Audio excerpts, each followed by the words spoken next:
Cities, suburbia, and minorities, though admittedly actually it goes in order of cities, minorities, and then suburbia because a lot of the stuff with minorities really feeds into suburbia. So, cities of the 1920s. It's really important to note the 1920 census is the first census in American history to report that more Americans lived in urban areas than rural areas. So we're seeing a lot of the industrial cities of the Northeast and upper Midwest growing the most at this time period. New York is growing a lot, Detroit is growing a lot, but actually the South was the most rapidly urbanized area. You're seeing the growth of cities like Atlanta, Birmingham, Memphis, Houston, Miami. But if you go further west, it's, the growth of cities like Denver, Portland, Seattle, Los Angeles. And with the growth of these cities, land values are soaring in cities. So that means a lot more developers are building up than out. And so this means that our skyscrapers, a lot of them are being made at this time period that give a lot of our cities their modern skylines that we think of today. We were starting to see that. Now we're really going to see that. Now, the growth of a lot of these cities can be attributed partly to the Great Migration, which we have already looked at. This is that migration of African Americans out of the South to other regions of the nation, and you can even see that on this map. Now, keep in mind, this starts as early as like the 1880s, but like I said, this time period is really the time period that it's known for. So a lot of this is going to be African Americans responding mostly to economic factors, just that there's so much job opportunities that make it possible. That being said, even when they moved up north or out west, they're generally going to be the lowest paid and in the least secure jobs. But hey, it's better than sharecropping in rural southern areas.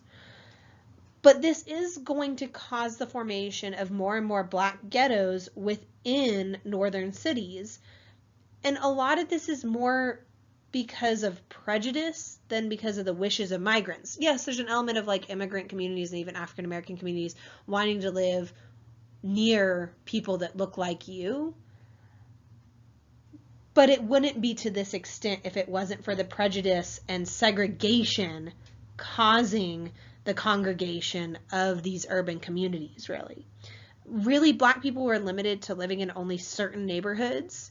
We're going to see also a housing shortage in these areas, meaning that they generally had to pay higher rent. And so this means that families are going to have to share inferior or unsanitary housing during this time period. Now, as much as that's problematic, we are going to see the Great Migration also has some positive influences, such as increasing African American racial consciousness about like autonomy and power. For instance, we get the first Black man elected into Congress during the 1900s, so like since the Reconstruction era, in 1928. We're also seeing a lot of Black communities coming together and forming mutual aid societies and fraternal orders. Their churches were especially influential during this time period. And then we get racial pride found in the Harlem Renaissance. The Harlem Renaissance was this outpouring of literature, painting, sculpture, and music, all inspired by African American culture and Black urban life. These were works of power and poignancy that you see in the 20s, but really many historians have characterized the Harlem Renaissance going through like to the 50s even. We're also going to see that other minorities are moving into the nation's cities during the 1920s as well, such as Hispanic migrants. They also would create their own communities or barrios.